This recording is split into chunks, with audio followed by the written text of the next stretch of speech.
A narração, ela vai contar um fato. Na verdade, o objetivo de um texto narrativo, né, como muitos se lembram do período até pré-escolar mesmo, né, eu falo nem escolar, no pré-escola, é o contar, é a história. Eu posso contar uma história real ou fictícia. Por que é importante a gente falar disso? Porque, às vezes, quando a gente pensa num boletim de ocorrência, por exemplo, a gente não pensa na narração, mas é um texto narrativo. Por quê? Porque você está contando um fato ocorrido, né? Bom, vamos ver um exemplo de narração para a gente poder comparar esse exemplo com o texto que a gente acabou de ler, que era uma descrição. O que eu quero de vocês? Eu quero que, da mesma forma que no texto anterior, vocês tentem criar a imagem daquilo que a gente está lendo. Então, no texto anterior, nós criamos uma imagem de um ambiente, né? Era uma sala, vimos as janelas, vimos o que dava para ver da janela, o que estava dentro da sala. Vamos olhar agora o que a gente consegue para criar, né? Criando uma imagem mental. Então, esse texto é um texto retirado da Folha de São Paulo. Observem que ele tem parágrafos curtos e se chama O que Falta. Primeiro, observem esse título. O título é bastante chamativo, isso já é uma característica da narração. Por quê? Porque a dissertação, por exemplo, a gente às vezes lê por necessidade. Você tem uma matéria de capa de uma revista, você vai lá e você lê. Quando você chega na narração, não. Na narração, normalmente, o que a gente faz? A gente tem ali, por exemplo, no jornal uma crônica, a gente lê se tiver com interesse de passar tempo, de distrair. Então, ela costuma ter um título já mais chamativo. Observem que esse O que Falta nos deixa curiosos para saber o que é que está faltando. Vamos tentar ler, então, criando a imagem. Campanha para a eleição presidencial de 1960. Um avião Douglas DC-3 começava a 20ª volta sobre Salvador, queimando combustível para tentar uma aterrissagem segura, já que um de seus motores estava em pane. Lívido, na primeira poltrona, o candidato Jânio Quadros, conhecido pelo seu horror a aviões, segurava firme a mão de sua mulher Eloá. Logo atrás, o falecido deputado Emílio Carlos, em companhia da filha adolescente de Jânio. Tutu se declarava devoto de Nossa Senhora da Conceição. Dá para imaginar, então, a situação, não dá? Um monte de gente importante, o avião em pane, as pessoas com medo. O segundo motor começou a engasgar, então piorou a situação. Silêncio total no avião, o clima carregado, tenso. Uma aeromoça tentava acalmar os ilustres passageiros. Dirigiu-se solícita a Milton Campos, companheiro de chapa de Jânio. Doutor Milton, o senhor está com falta de ar? O candidato. Não, minha filha, eu estou com falta de terra. Bom, observem que interessante esse texto. Ele cria a imagem para a gente, não é? A gente vai lendo e vai imaginando essa situação da pessoa no avião, o primeiro motor em pane, o segundo motor em pane, até a gente criar a imagem desse diálogo. Agora, qual a diferença dessa imagem que a gente criou para a imagem anterior? Vocês conseguem observar que a imagem anterior ela é parada, ela é fixa, a descrição ela é fixa como se fosse, ela é estática, como se fosse uma fotografia, como se fosse um quadro, como se a gente estivesse pintando um quadro. Quando a gente vai para o texto narrativo, aí a gente já tem uma imagem em movimento. A gente pega essa criação desse ambiente e as coisas vão ocorrendo até chegar no diálogo, quando acaba esse texto, e que é o que traz humor para esse dado texto, né? Em relação aos elementos da narração, para a gente diferenciar melhor, a gente viu, por exemplo, que na descrição há muito detalhamento, né? Então você vai ter muitos adjetivos, por exemplo, é uma característica. Que características que a gente teria na narração?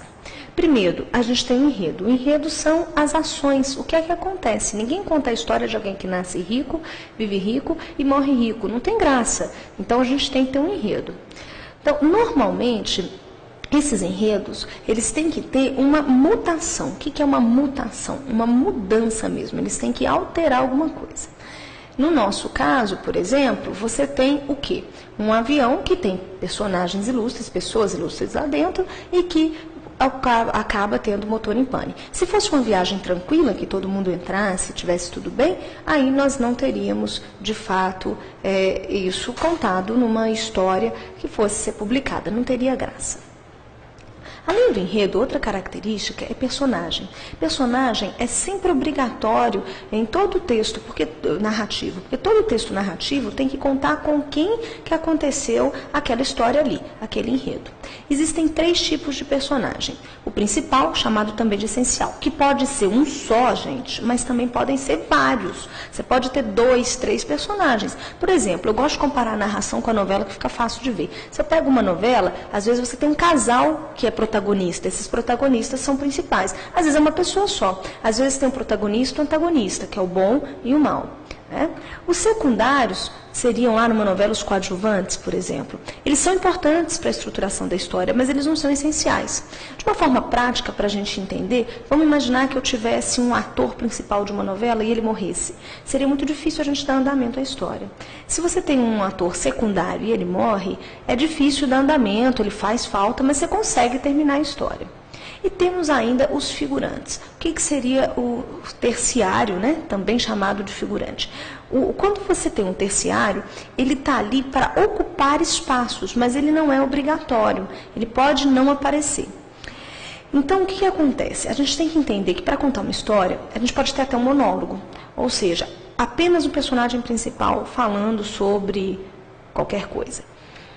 Os secundários e os terciários, eles vão aparecendo de acordo com o tamanho do texto. Quanto maior o texto, mais detalhado o texto, aí melhor essa questão de personagem.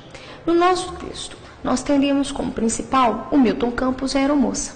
Observem como parece uma matéria boba, mas é muito comum a pessoa falar assim, o Jânio é principal. Por quê? Porque ele chama atenção. Mas não é com ele que a história em si se torna engraçada. O ponto alto dessa historinha que a gente leu foi mesmo a questão do avião.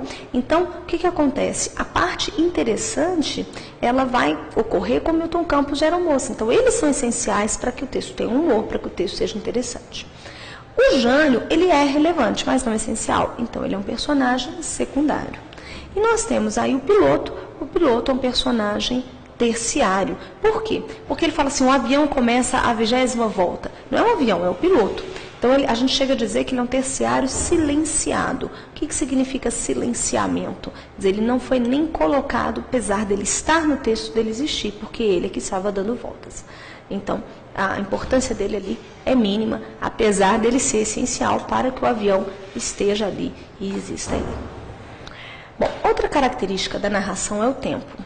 Quando a gente fala em tempo, a gente pode primeiro falar do momento em que essa história ocorre, quer dizer, a data mesmo, a época em que essa história ocorre.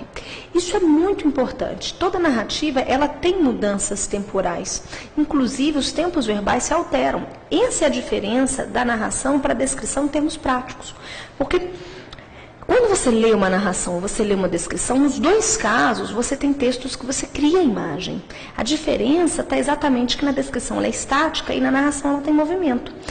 Como que isso é dado em termos práticos, gramaticais? Usei uma estrutura gramatical. No caso da narração, a mudança temporal e o uso também de advérbios de tempo, ele facilita muito para dar essa mobilidade, esse movimento. E na descrição, é o contrário, você tem poucos tempos verbais, né? E você tem muitas descrições com detalhes, portanto, adjetivos em excesso. Coisa que você na narração vai ter, que é o adjetivo, mas não na mesma quantidade.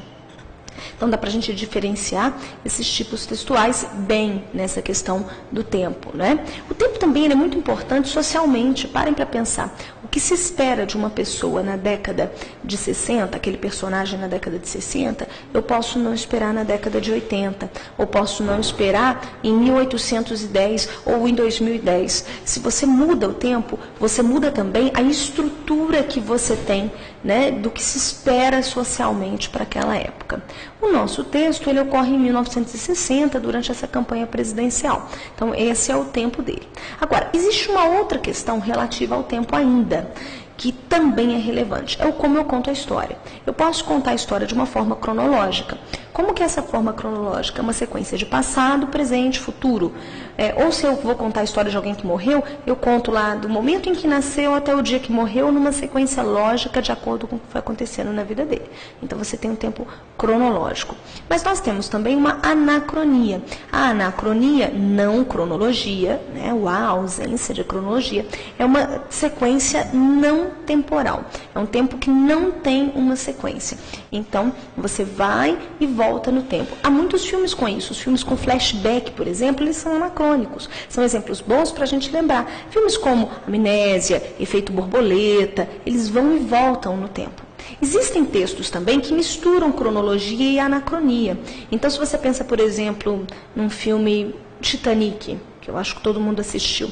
Ele é uma anacronia, porque você tem uma senhora, né, que vai lembrando do que aconteceu, porém a lembrança dela é cronológica, do dia que ela entra lá no navio até o dia que o navio afunda. Então ela vai lembrando cronologicamente. Então, apesar dos flashbacks, você tem anacronias ali, há cronologias. Há livros, memórias póstumas, por exemplo, de Brás Cubas, Brás Cubas contando a história dele depois de ter morrido, mas ele conta totalmente fora de ordem, totalmente anacrônico. Mas se você pega, por exemplo, Dom Casmurro, do Machado de Assis também. Dom Casmurro, ele está lembrando, então é uma anacronia, porém ele lembra em sequência ali dentro da cronologia. No caso do nosso texto, nós temos um tempo cronológico, porque começa o texto com o primeiro motor em pane, depois o segundo motor entra em pane, aí você tem o diálogo, então acontece numa sequência que a gente consegue ver, ela não vai e volta, não é?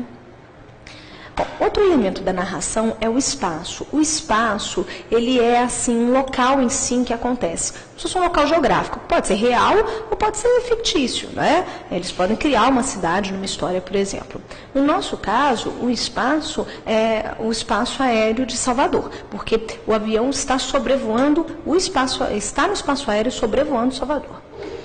Bom, nós temos também o ambiente. Muita gente confunde espaço e ambiente, são duas coisas distintas. O ambiente, ele se relaciona à questão sociocultural. Então, por exemplo, se eu estou numa cidade grande, estou em São Paulo, e eu estou em São Paulo na região dali, por exemplo, dos Jardins, que Higienópolis são bons bairros, você vai ter um ambiente. Se você está na região periférica da cidade, você tem outro ambiente.